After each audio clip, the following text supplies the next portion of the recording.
বন্ধুরা, সকালে বেঁচে যাওয়া ভাত দিয়ে একটা দারুণ রেসিপি বানাবো। তার জন্য এখানে আমি এই উপকরণগুলি নিয়ে নিয়েছি: গাজর কুচি, ধনেপাতা কুচি, পেঁয়াজ কুচি, লঙ্কা কুচি, ক্যাপসিকাম আর ফুলকপি আর একটা ডিম। কড়াইতে সাদা তেল দিয়ে দিলাম। এবার কিছুটা পিনাট বাদাম আমি ভেজে নেব।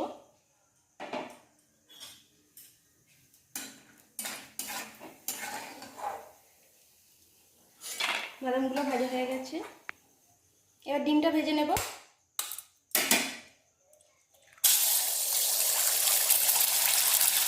ডিমের মধ্যে লবণ দিয়ে দিচ্ছি।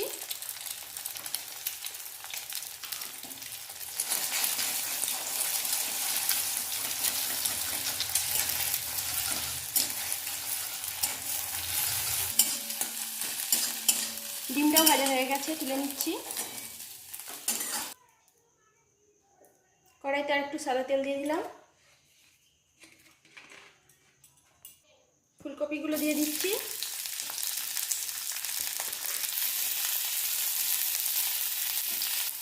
এবার গাজরগুলো দিয়ে দিচ্ছি।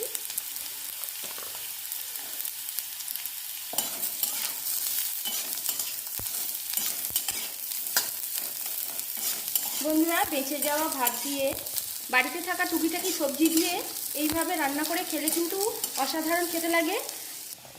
পেঁয়াজ কুচি দিয়ে দিলাম, কাঁচা লঙ্কাটা দিয়ে দিলাম, ক্যাপসিকামটা দিয়ে দিলাম।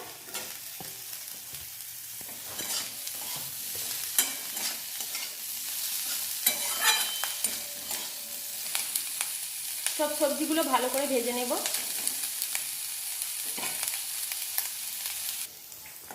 সব সবজিগুলো বন্ধুরা ভেজে নরম হয়ে গেছে, দেখুন। এর মধ্যে আমি এবারে ভাতটা দিয়ে দিচ্ছি। তো বন্ধুরা, বাচ্চারা তো অনেক সময় ভাত খেতেই চায় না, আর বেঁচে যাওয়া ভাত তো একদমই খেতে চায় না। এইভাবে যদি ভাতটা ভেজে দেওয়া হয়, খুব আনন্দের সঙ্গে তারা খাবে।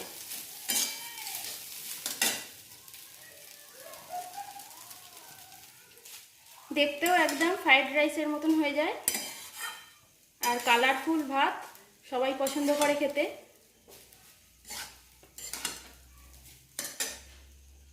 এর মধ্যে আমি এখন চিনি দিয়ে দিচ্ছি, যাতে একটু মিষ্টি মিষ্টি লাগে। পরিমাণ মতো লবণ দিয়ে দিচ্ছি।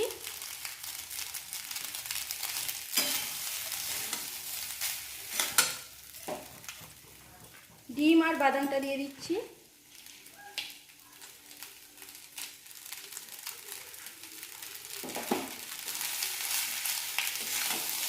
দেখতেই দেখুন কত সুন্দর হয়েছে।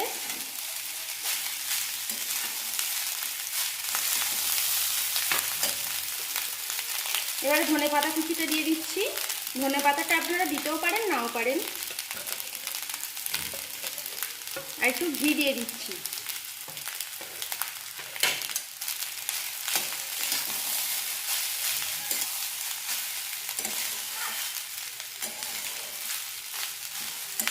ভাত ভাজা একদম রেডি হয়ে গেছে, দেখুন বন্ধুরা, একদম ঝরঝরে কালারফুল একটা ভাত। তো বাড়িতে আপনারা অবশ্যই একবার এইভাবে বেঁচে যাওয়া ভাত রান্না করে খাবেন, খুবই ভালো লাগবে।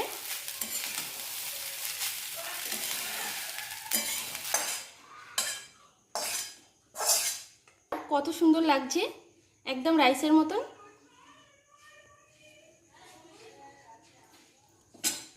আর বাড়িতে অনেক রকম সবজি আমাদের এমনিতেই থাকে, শীতকালে বিশেষ করে অনেক রকমের সবজি থাকে। তো সব রকম সবজি দিয়ে এরকম ভাত ভাজা করে নেবেন, দারুণ খেতে লাগবে। তো বন্ধুরা, আজকের এই রেসিপিটা যদি ভালো লাগে তাহলে প্লিজ আমার চ্যানেলটিকে লাইক, শেয়ার এবং সাবস্ক্রাইব অবশ্যই করে আমার পাশে থাকবেন। সবাই সুস্থ থাকবেন, ভালো থাকবেন। ধন্যবাদ বন্ধুরা।